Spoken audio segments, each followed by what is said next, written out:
Bhagavad Gita, capítulo 18, texto 8. El que omite las obras por evitar sufrimientos corporales diciendo, esto es penoso, practica una renunciación de naturaleza pasional, sin allegar de ella el menor fruto.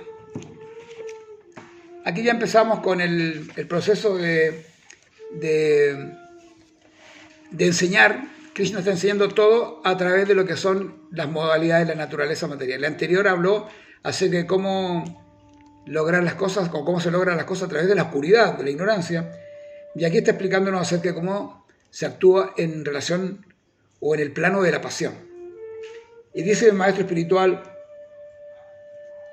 aquel que está en el plano de conciencia no debe dejar de ganar dinero por temor a estar realizando actividades fruitivas.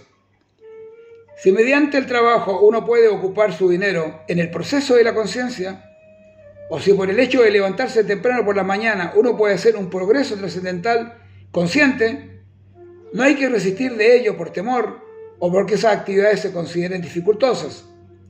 El renunciar a ello está en el plano de la modalidad de la pasión. El resultado del trabajo apasionado siempre es desolador. Si una persona renuncia al trabajo con ese espíritu, nunca obtiene un resultado de la renunciación. La famosa renunciación falsa. Aquí no se trata de renunciar por renunciar. Aquí no se trata de dejar las cosas de lado y no tener responsabilidades. Aquí en ningún momento Krishna te dice, sé un irresponsable. ¿Qué es la renunciación? ¿Qué es la meta de la vida? En ningún momento Krishna dice ese tipo de cosas. Krishna te enseña el camino y te dice, mira, si actúas de esa manera, estás actuando en la modalidad de la ignorancia. Si estás actuando de esta manera, actúas en la modalidad de la pasión.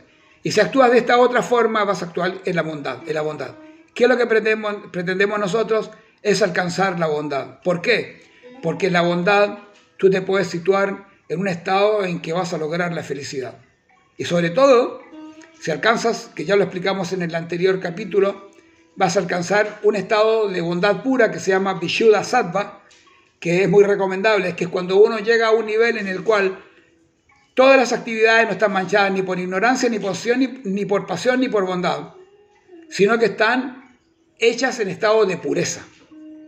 Cuando uno alcanza el estado de pureza y hace las actividades con pureza, entonces esas sí tienen un resultado real y ese tipo de actividad te llevan a tener un corazón gozoso. Así que lo que pretendemos es justamente eso, cómo lograr la paz en el corazón a través de actividades que sean hechas de forma pura, sin ignorancia, sin pasión, sin bondad material, con pureza absoluta. Y así tendremos un progreso espiritual real. El yoga es para progresar realmente. De eso va el asunto. Jai. Hare Krishna. Namaste.